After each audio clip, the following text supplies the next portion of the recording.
y'all? Welcome back to another episode of Running Bottom. Right when I'm doing this, there's already a wreck in the ARCA race. A freaking messy freaking Friday night of racing for NASCAR, because NASCAR does own the ARCA series. But I'm here to talk about the freaking fresh from Florida 250 of a clustered Wreckfest of a race. This was a terrible race in the sense of just so much freaking wrecking. It was terrible, man. Lap 6, we already have a massive freaking wreck. Takes out a bunch of freaking cars. We don't get any flipping racing. You know, none of it. We don't get some of the top cars don't really get a chance to race. Way too aggressive. These guys, they're just. I think this has a lot to do with the inexperience of these drivers. They're young, late teens, early 20s. They're just making bad decisions. They're pushing. They don't have experience.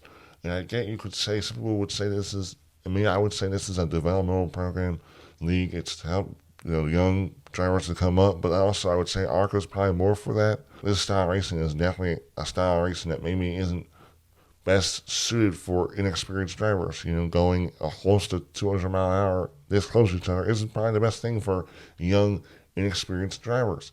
But that's just my opinion. I enjoy watching the truck series. I think it's a good, decent series. We do have some old timers. Like Matt Craft is like one of the oldest. He's like 46, 47 years old. He's still getting after. He's won 3 truck championships. I think the older years of the truck series had a lot more respect. Now you just have a bunch of young, inexperienced, some people would say rich kids in the series. This race had 12 cautions, a record breaking for cautions. The previous record was 11 cautions, so one more. Just so many wrecking. We would have a good run going, 5, 10 laps, and all of a sudden wreck. Shoom. All right, caution. Pit stops. It would just take. This race took forever, dude. Johnny Sauter won stage 1, running a part-time schedule on these motorsports. Tyler Ingram won stage 2, and right when stage 2 happened, we had a little bit of a rain delay in there, so it took some time, like 15, 20 minute little pop-up shower. Didn't take, they didn't have to dry the track up at all, so that was good. That was fine.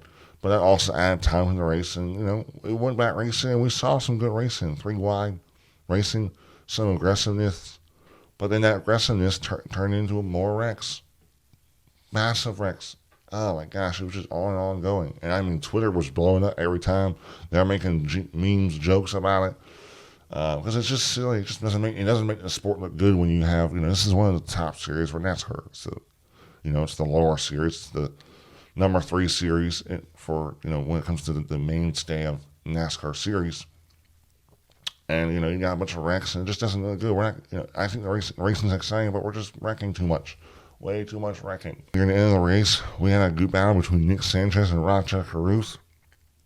And also Corey LaJoie racing in a Spire truck. He was competitive all day. He was up front all day, was able to stay out of the mess, and he was really, really good. He was a good pusher. He had experience. He knew when to push.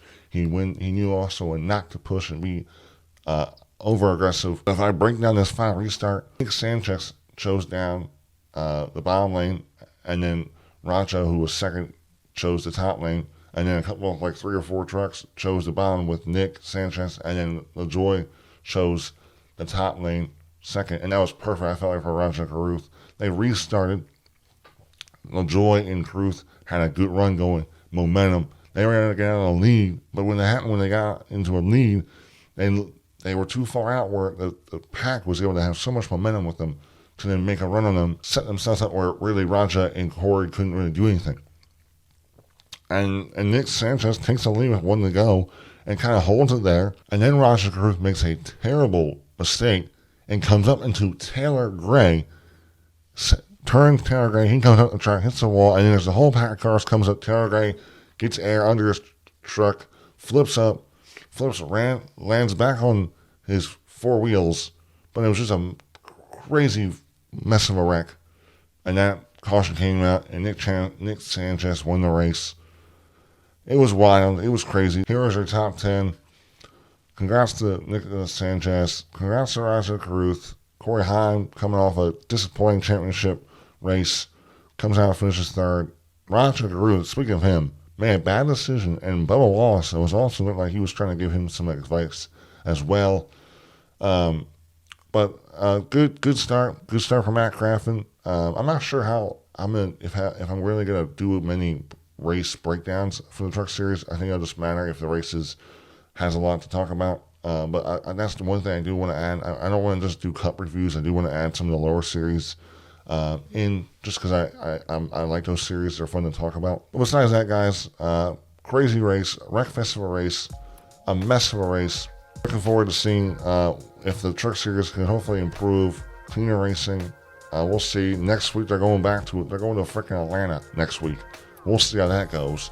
Nice thing, they're not running the super speedway type package, but I know they're running the speedway engine package, so they'll be probably wide open. But yeah, what a freaking messy fresh from Florida 250 for the truck series. Bye, y'all.